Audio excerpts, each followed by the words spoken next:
Meu nome é Aline Veras. Eu sou médica, ginecologista e obstetra. Sou professora do programa de pós-graduação em saúde coletiva da Universidade de Fortaleza. Sou membro da Comissão Nacional Especializada em Violência Sexual e Interrupção da Gestação prevista em lei da FEBRASGO, que é a Federação Brasileira de Ginecologistas e Obstetras. E sou pesquisadora. E dentre a minha área de atuação de pesquisa, eu trabalho bastante das questões das violências relacionadas aos gêneros e às vulnerabilidades, incluindo a violência sexual. Eu estou aqui hoje para falar com vocês sobre violência sexual e doméstica em situações de catástrofe e desastres ambientais. No que se refere à violência sexual e à violência doméstica, a literatura já compila uma série de evidências que demonstram que existe sim o aumento do caso de violência.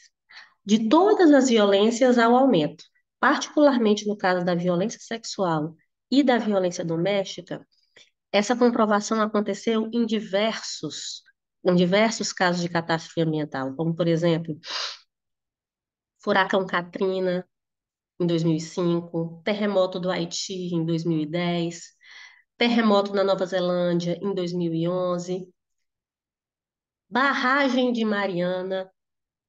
Tá?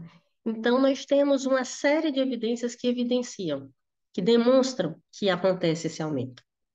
Por isso, as ações relativas à prevenção de violência sexual precisam fazer parte do plano de contingência, dos todos os planos de contingência.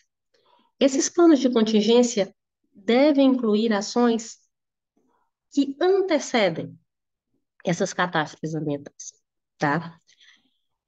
Primeiro ponto, nós não podemos deixar de considerar que as catástrofes não acometem, não atingem todas as pessoas da mesma maneira. Pessoas mais vulnerabilizadas socialmente, tanto vão estar mais expostas aos riscos da catástrofe ambiental, como vão ter menos acesso aos serviços de ação, aos serviços de suporte. Todas as pessoas estão mais expostas ao risco de violência sexual. Mas alguns grupos, como mulheres, crianças, pessoas com deficiência, pessoas LGBTQIA+, e pessoas idosas, estão ainda mais expostas do que o restante da população. E por isso requerem um olhar mais atento das autoridades e dos prestadores de serviço de saúde.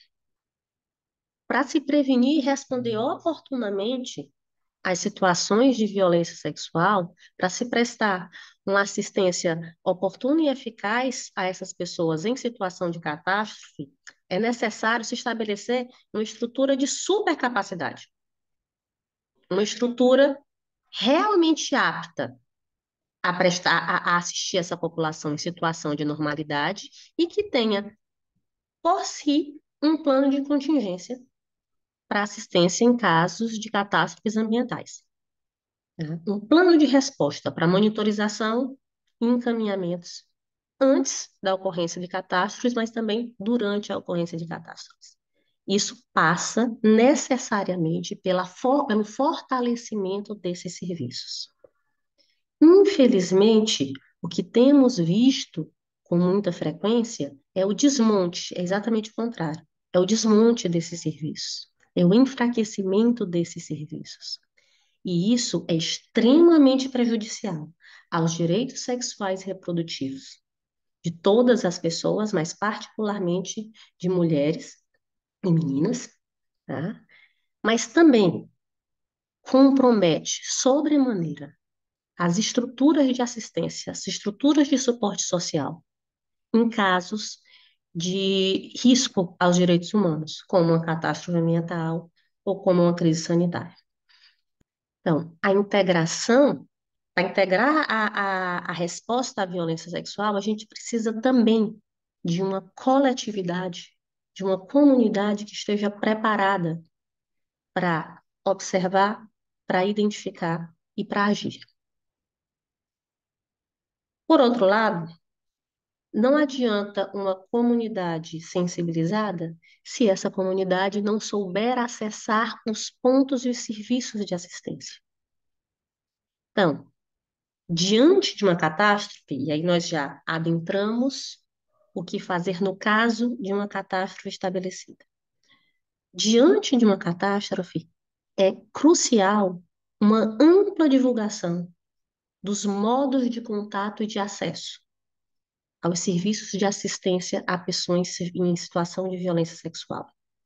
Tanto assistência à saúde, como assistência social, como suporte social e suporte jurídico, né?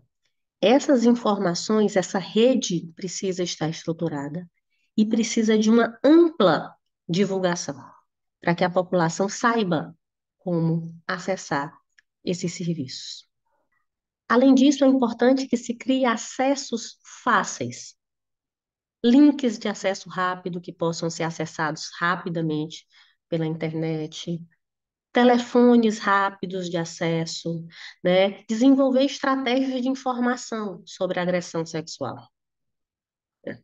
Tanto sobre como evitá-la, sobre como acessar os serviços de apoio, sendo específico sobre os procedimentos para denunciar e sobre onde buscar assistência. Isso é extremamente crucial.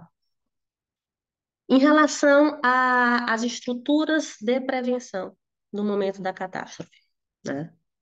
É importante que os assentamentos e os acampamentos, tá, estejam localizados em áreas de menor risco, tá, e que idealmente sejam estruturados de modo a permitir uma certa privacidade. É importante uma atenção especial a grupos mais vulnerabilizados, como crianças, idosos e pessoas com deficiência, mas também pessoas chefiadas por um único membro da família e pessoas de minorias étnicas e populações de povos originários, porque esses grupos são grupos mais sujeitos à violência, tá? Então é muito importante termos atenção e cuidado com essas populações. Sim, é possível haver separação entre espaços reservados para grupos específicos, mas é muito importante que se tome cuidado para que essa separação não se torne uma maneira de segregar esses grupos e reduzir o acesso a esses grupos a itens básicos de sobrevivência. Durante a catástrofe, as redes as redes de suporte, as redes de apoio e a infraestrutura de assistência vão estar extremamente comprometidas. Isso é um fato. Porém, se houve um plano de contingência prévio, e se esse plano de contingência prévio estruturou formas de acesso a esses serviços, e se essa informação está sendo adequadamente passada, transmitida para a população, isso reduz a chance de desassistência a essas pessoas em situação de violência sexual.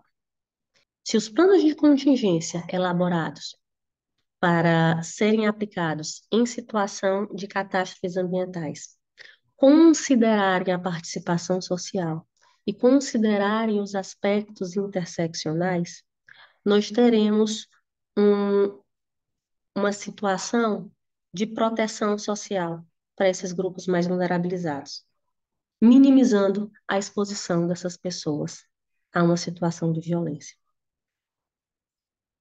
Em suma, são múltiplas as ações que são necessárias, em termos de macropolítica e em termos de ação direcionada. Não adianta a gente esperar a catástrofe acontecer para agir. Esse planejamento precisa ser prévio, precisa acontecer antes e precisa ser socialmente situado.